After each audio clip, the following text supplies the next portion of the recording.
Hi, welcome back to my channel. My name is Emmanuel Madanga, and I will be taking you through the data validation criteria in Microsoft Excel. So let us dive into the business. So the agendas of today are as follows. We're going to look at what is data validation, why data validation and how it works, data validation for the numeric values, that is for the whole numbers, data validation for characters. We are specifically going to look at the drop-down list, and then how we can end up identifying the incorrect entries or out of range or values that are not valid. That is, once you have set your criteria into position. So data validation, what it does is it gives us a room for us to accept entries that meet a certain range or a certain criteria. That is what data entries is. And if the value does not meet a certain criteria, it should raise an alarm so that we can take an action. So how it works, we're going to look at it in details using the hands-on practice. So having said that, let us work it out using the Microsoft Excel. So this is my workbook, Microsoft Excel.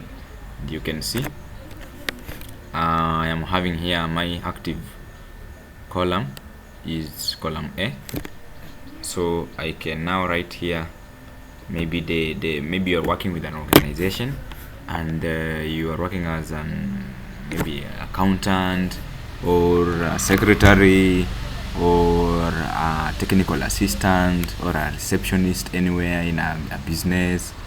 Yeah, so we use Excel in a wide range of scenarios. So maybe let me take an example of a company. So you're working on with a company that has employees, the different departments. You record the genders of the employees, you record the salary for the employees, you record the marital status of the employees. So here I can have my first entry as the employee name. So maybe employee name. Then I can have the gender of the employee, and then I can have the marital status of the employee. Then I can have the department where this employee is working, and then I can have the salary of these employees. So how do I enlarge the columns in Excel? So I select A1, that is cell A, the column A, hold shift, click column E. Then now I can move. When I move on one position, it will resize all my columns. So all this I covered in a video known as Microsoft Basics, Microsoft Excel Basics. You can watch it and you'll get to understand how all this works. So the name for the first employee, let me say I'm having a first employee as Joseph Kamau. My second employee is Janet. Let me say Janet Mwangi. My third employee is William Mwafula.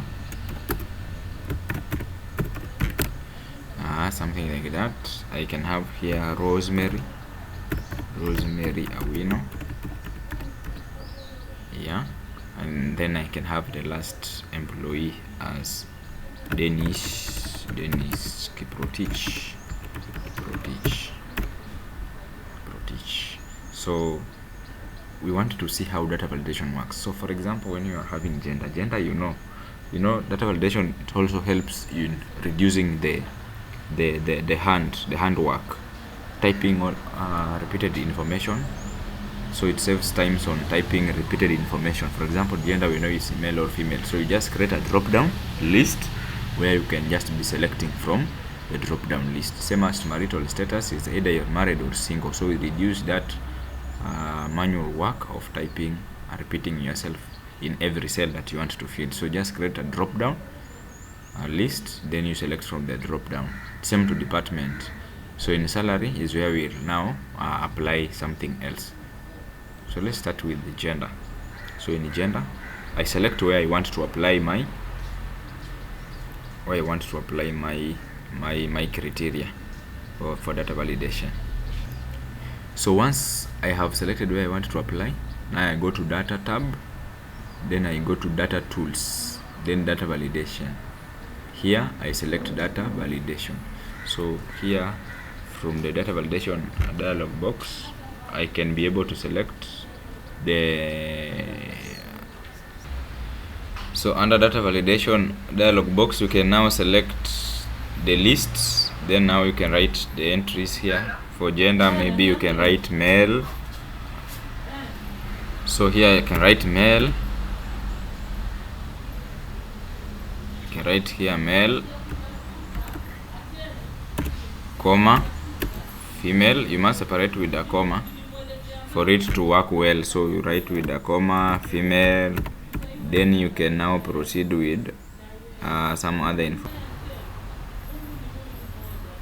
So from there you can now go to the input message. In the input message you can write the message that you want to be displayed when someone hovers around the cells. So this is the input message. Input message, for my case, I want to write that select from the lists. Select from the lists. Yeah. Then I go to the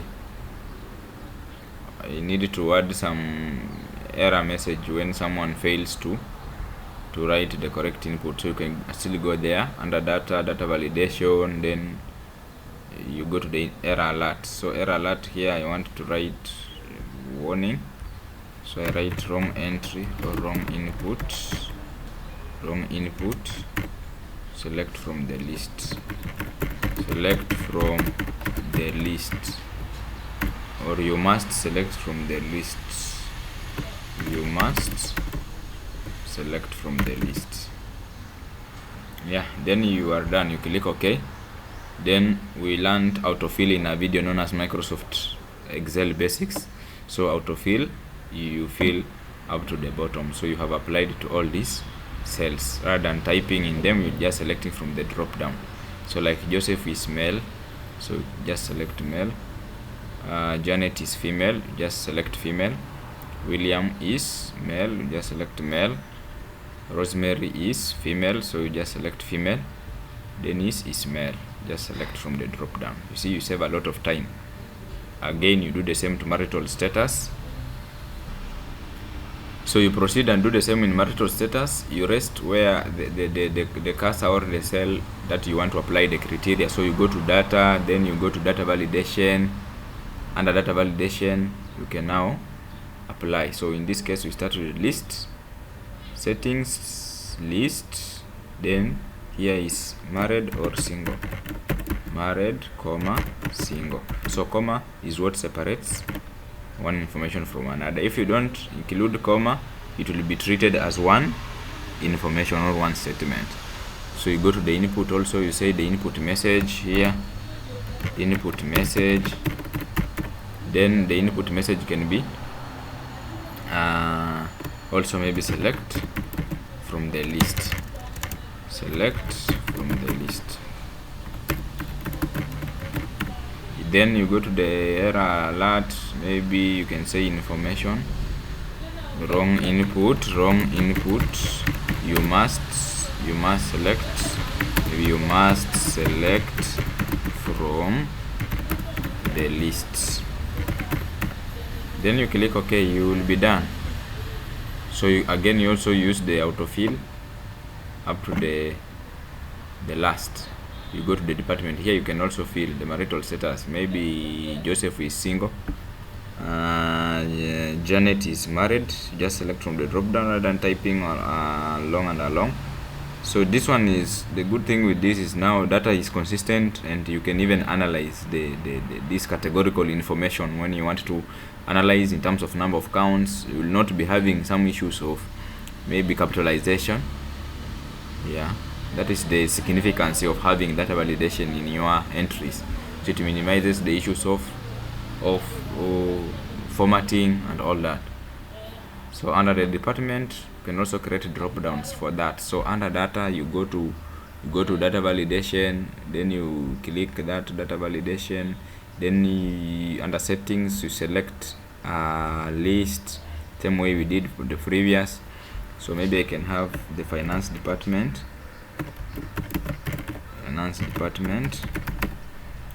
comma, I can have maybe yeah, human resource department. I can have procurement department.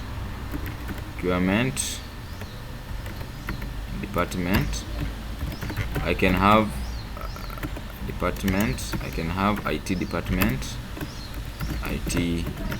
Yeah, that is enough for examples. So once you have that, you ensure that this is separated by a comma. If it's not separated with a comma, it will be treated as one single statement. So you can see department, IT department is one word. It will be treated as one statement. So that's why you have here a comma. Then I'll go to the input message the same way we did, but it's not a mandatory that you have to put there the input message. This one is just to help anyone who comes and has no information on what is happening and can now have the information. So from there now you can write the title for your,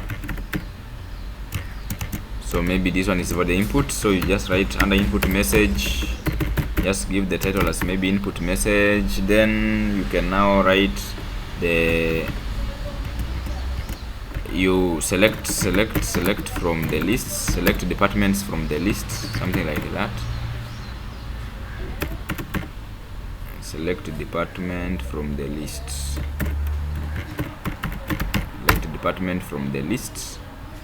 Then the error alert, you can have it as warning, and now you alert here that, so maybe it's a wrong input.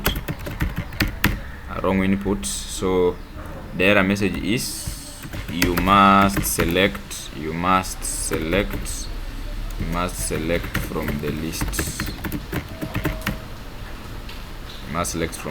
Then you click OK. Then now you apply from the top to the bottom where you want to stop that application, just like that. So from there now you can also select maybe the departments where these people are coming from. So you can see that one has been applied, so you can just select here the department these people come from. So like this one we can say is from finance department. You see the data is now consistent. Human resource, maybe procurement.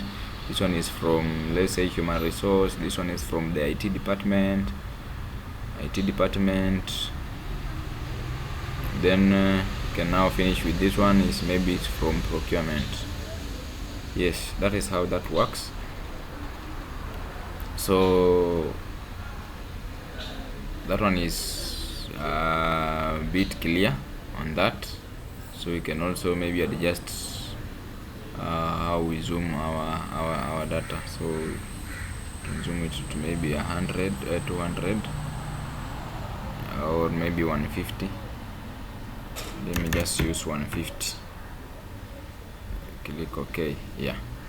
So we can now go to the salaries.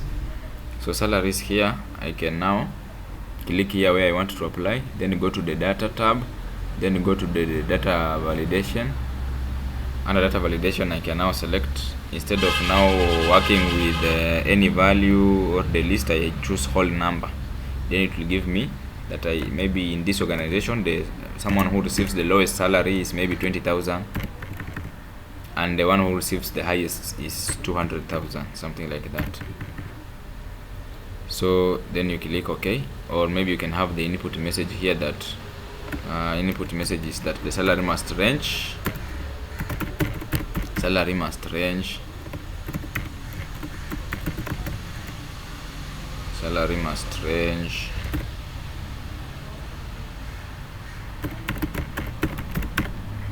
Okay, for the input message is just the salary ranges between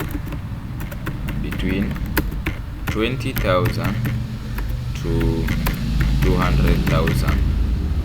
Then we can now also look at the error alert. Suppose someone now enters values that are not within that range, so you must tell this person that this is a wrong input.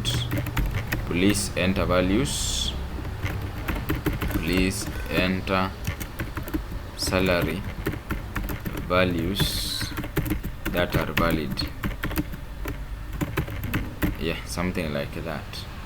Then someone can refer to the input message that actually this is what is required. Then now you click OK. So you can see the input message here, and now you can drag this to the end. So this one has no drop down.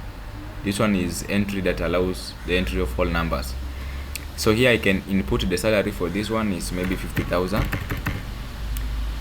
For this one is when you input a value that is not greater than 20,000, it will refuse. It will tell you.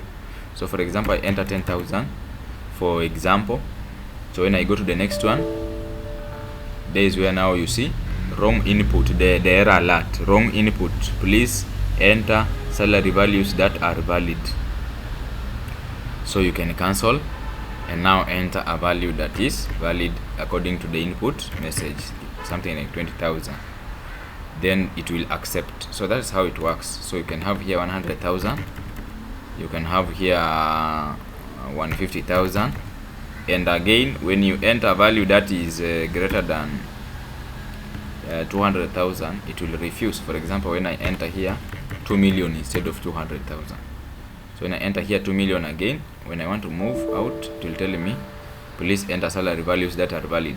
So that is how important data validation is in Microsoft Excel, and it's very simple as that. So you can now enter here valid value, maybe for example 180,000, something like that. So these values are valid. So yeah, so this is my title. I can format it by making it bold. Just Control B to make your cell that is your first row bold, just like that. Yeah, and I'm good to go. So I can insert tables, I can format the way I want. So in the next video I'll be showing you how you can create a table for these entries. Thank you so much for your patience and watching my video up to the end. Apply, let's learn. Kindly remember to subscribe to my channel for you to keep updated on these tricks and hacks. Thank you so much.